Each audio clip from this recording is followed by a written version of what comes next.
What's up mga kabentrista natin dyan at mga padya. So today guys, papakita ko sa inyo paano ko nililinis yung aking bike. So tara guys, samahan nyo.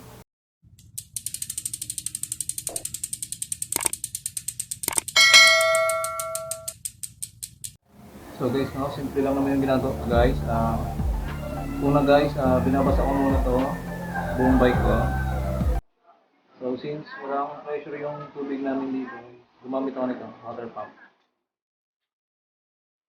So babasahin ko muna siya. So guys, siguro iwasan nyo na lang mabasa yung ating bottom bracket at saka yung ating hub. So para hindi siya kalabahan.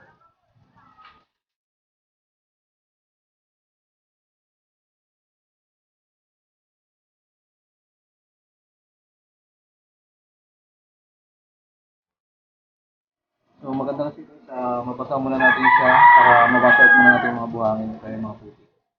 So para mas madaling linis.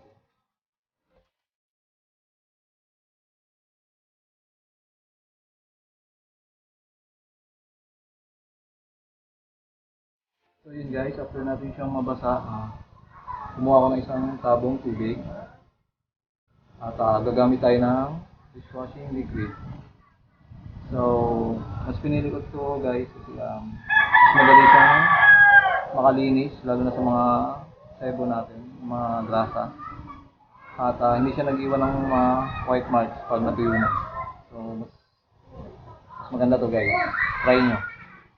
So, sa busahan naman guys, gumamit ko ng medyas. So, bakit medyas? Kasi mas maraming malilinis to guys. So, ito, buong kamay ito yung nakabalot. At any surface na tamaan ito sa bike nyo, aksidente nyo na siya malilinis. So, ito gamitan rin guys.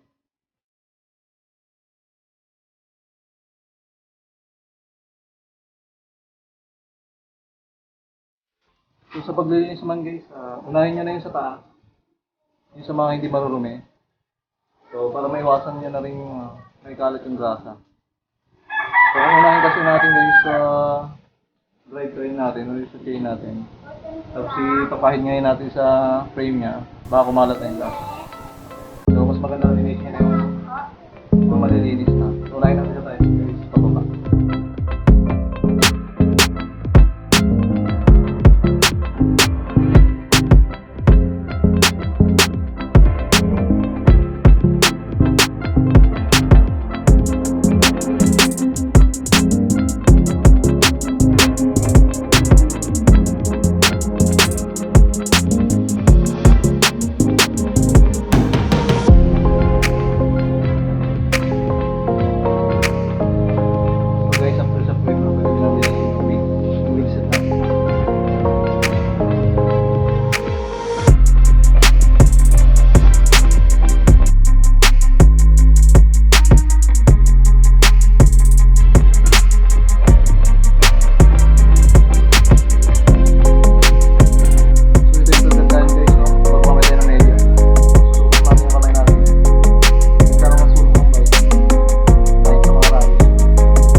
natapos na natin siya. So, bago natin tapusin itong video na to guys, shoutout nga pala kay Wong Pak Tong Jung at kay Leo Dark. So, kita-kits sa daan guys.